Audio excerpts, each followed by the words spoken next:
Well, this is Sky News. In just a moment, the press preview, a first look at what is on the front pages as they arrive. First, though, our top stories. New footage has been released of the moment residents screamed for help during a fire in East London earlier this week. The Prime Minister has vowed to tackle smoking as the government considers a ban in spaces like beer gardens and parks.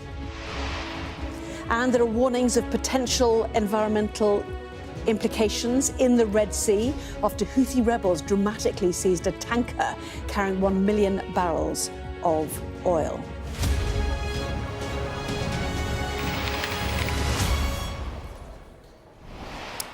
Hello there, you're watching the press preview, a first look at what is on the front pages. Time then to see what's making the headlines with the Daily Mirror columnist Susie Boniface and the Telegraph's deputy comment editor Annabel Denham. Welcome and great to see both of you.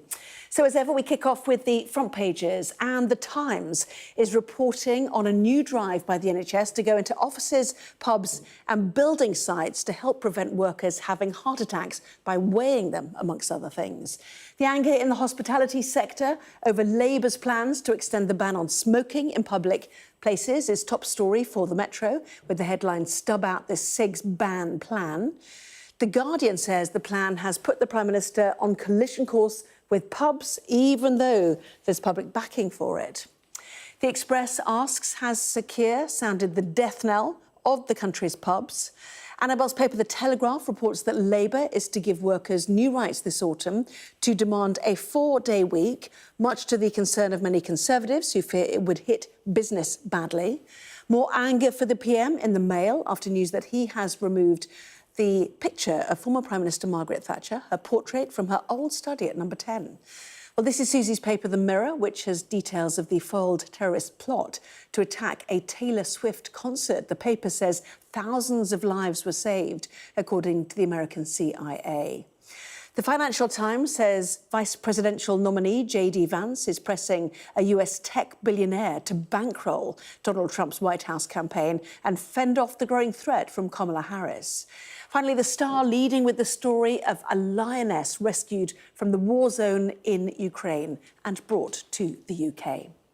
Well, a reminder, by scanning the QR code that you'll see on screen during the programme, you can check out the front pages of tomorrow's newspapers while you listen to our guests. Let's head straight to Susie and Annabel. Come on to smoking and the furore after the possibility of banning smoking in pub gardens in a moment. In the meantime, the Times report that workers are to be weighed in their offices, Susie. Yes, and if that was all it was, then we'd all be thinking, oh, God, you know, just the time you've just had your lunch and someone's brought in a pack of bourbons and you're sharing them around. It's not the time for, you know, Nurse Ratched to come down the office and say, right, everybody line up, I want to know how much you weigh. But there's a bigger picture to this. I mean, it was 2008. This is the first one I could find just very quickly, where Gordon Brown's government was talking about having health MOTs for the over 40s. Boris Johnson suggested it in 2022. Rishi Sunak was talking about health MOTs and midlife MOTs, so various things.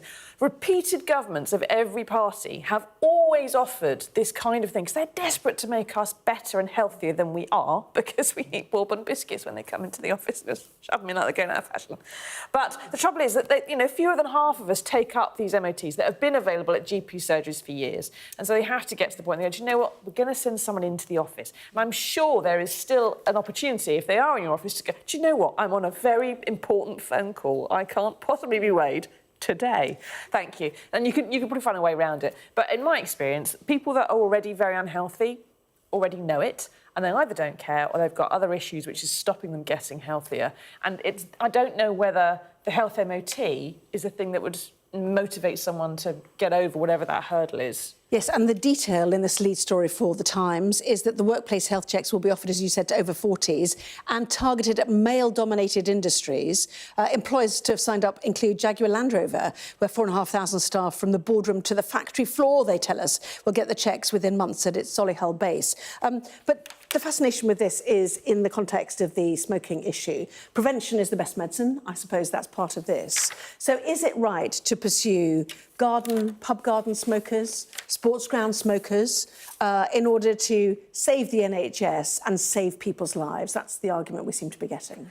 I'm very nervous about the idea that we ought to be changing our behaviours to save the NHS. We did a lot of that during the pandemic, and we were left with an NHS that had 6 or 7 million people on the backlog and is really struggling to treat people, and it's had all sorts of terrible impacts on things like cancer diagnoses. And equally, I'm a little bit nervous when it comes to preventative healthcare, again, because we have a nationalised healthcare system which is funded through general taxation. Then any time it runs into trouble, we don't see it as a service anymore, but instead we think that we ought to change our habits in order to try and shield and protect it. And, you know, I'm just not sure that's the right way of thinking about healthcare, and it's certainly not what you get in other countries. Well done for answering that without using the word nanny statism, for example, as a method. But the point is, save lives and destroy hospitality industry, which is what we see on the front page of The Guardian as well, isn't it? So I interrupted you, apologies. No, I was just coming on to,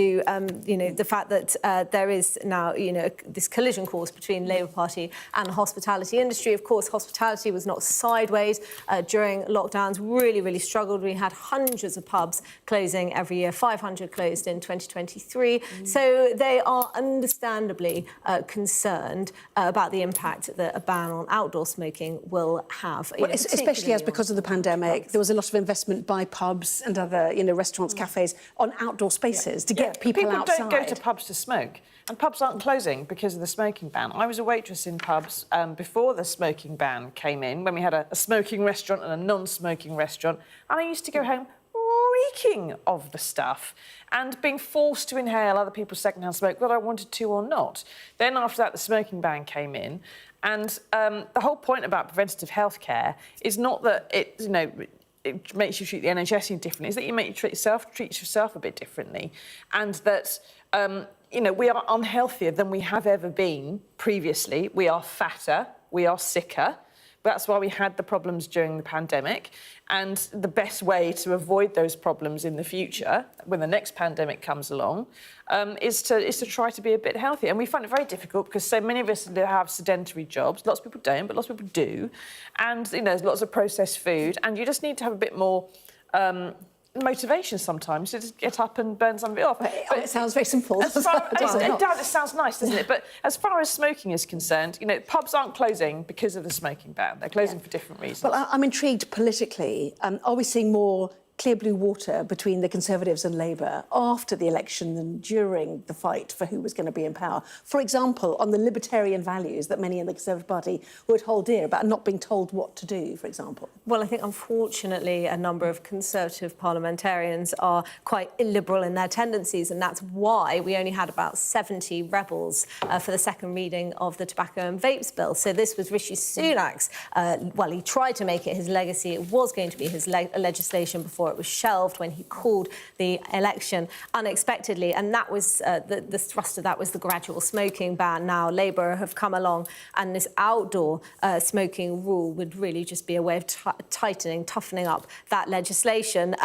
You know, so whilst you do have some Conservative MPs like Priti Patel criticising it, to my knowledge, she wasn't among those rebels. In fact, of the leadership contenders, only Robert Jenrick and Kemi Badenoch were. So I think there are some libertarians, or those with more libertarian tendencies in the Tory party, who would be opposed to these sorts of measures, feeling that it's too nanny statist and that people ought to be able to make trade-offs. Because like Susie says, you know, most people will know if they're not leading very healthy lives. Most people will know that they shouldn't have the extra donut or cigarette or drink, but they choose to anyway because it gives them pleasure. As for sort of clear blue water more broadly opening up between the Conservatives and Labour, I think it's going to really depend on who wins that leadership contest in November. If you have more of a Mel Stride figure, somebody in the centre of the party, Tom Tugendhat, even a One Nation Tory, then perhaps less so. But I think if it's Robert Jenrick or if it's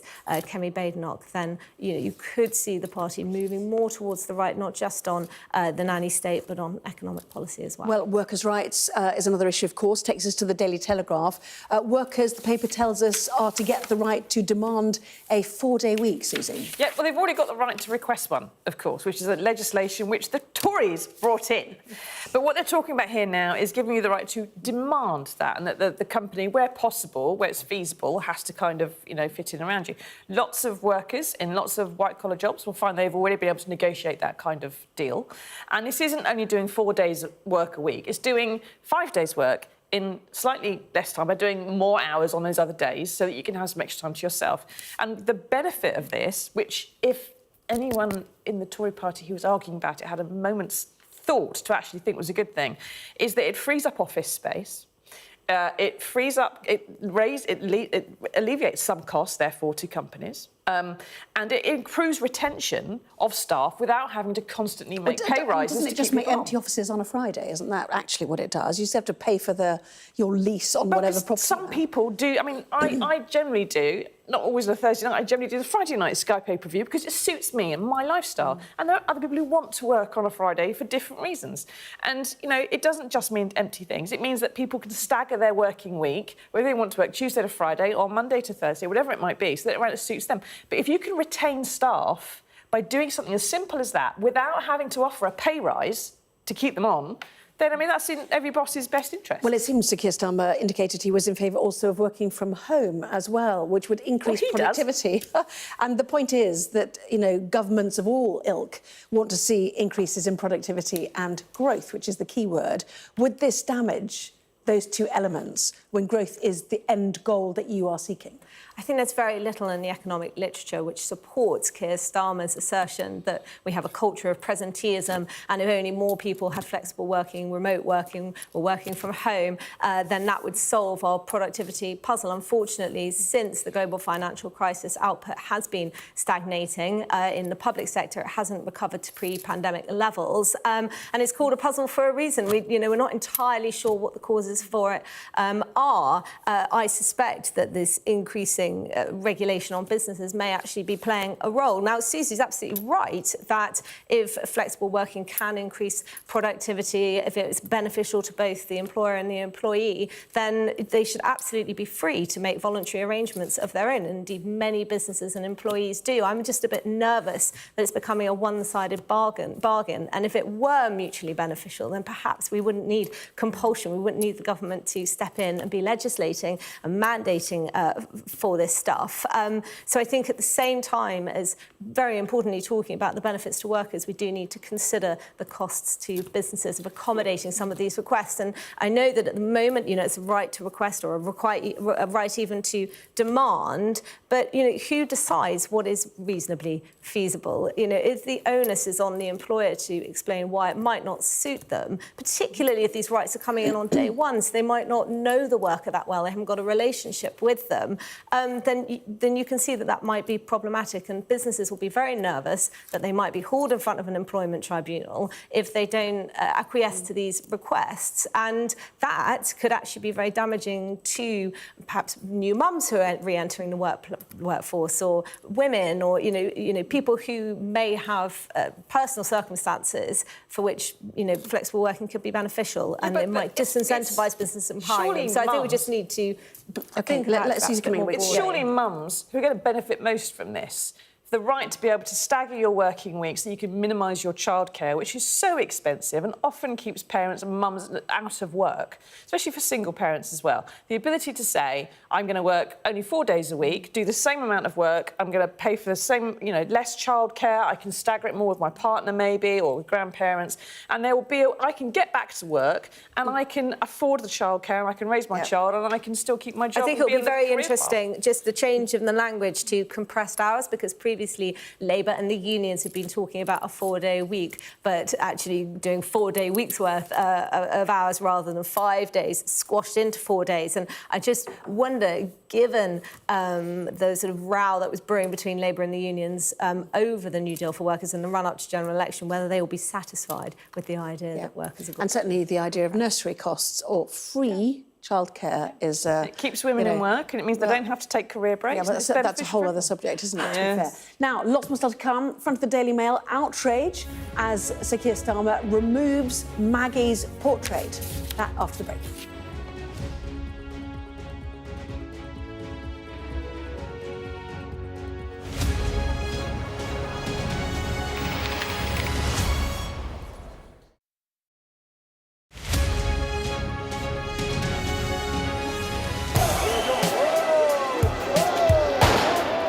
I'm Adam Parsons. I'm Sky's Europe correspondent based here in Brussels.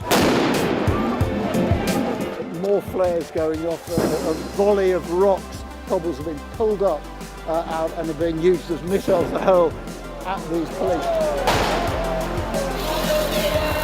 We take you to the heart of stories that shape our world.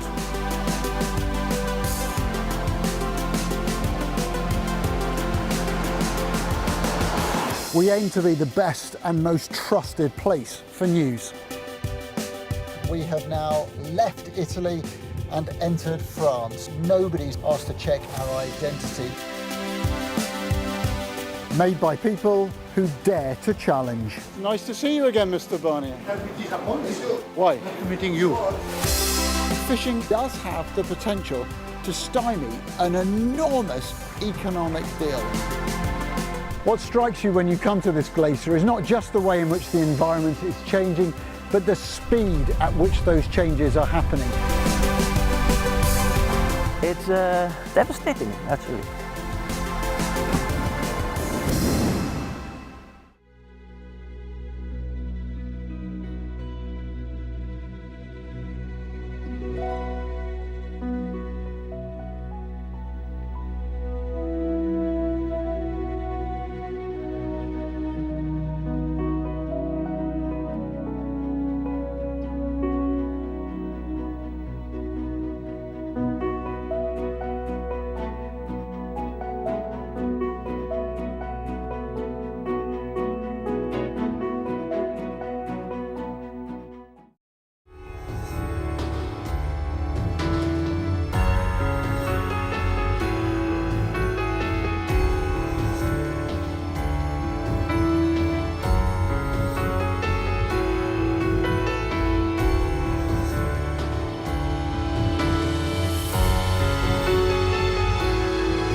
Welcome back. You are watching the press preview. Once again, I've been joined by the Daily Mirror columnist Susie Boniface and the Telegraph's deputy comment editor Annabel Denham. Welcome back to both of you.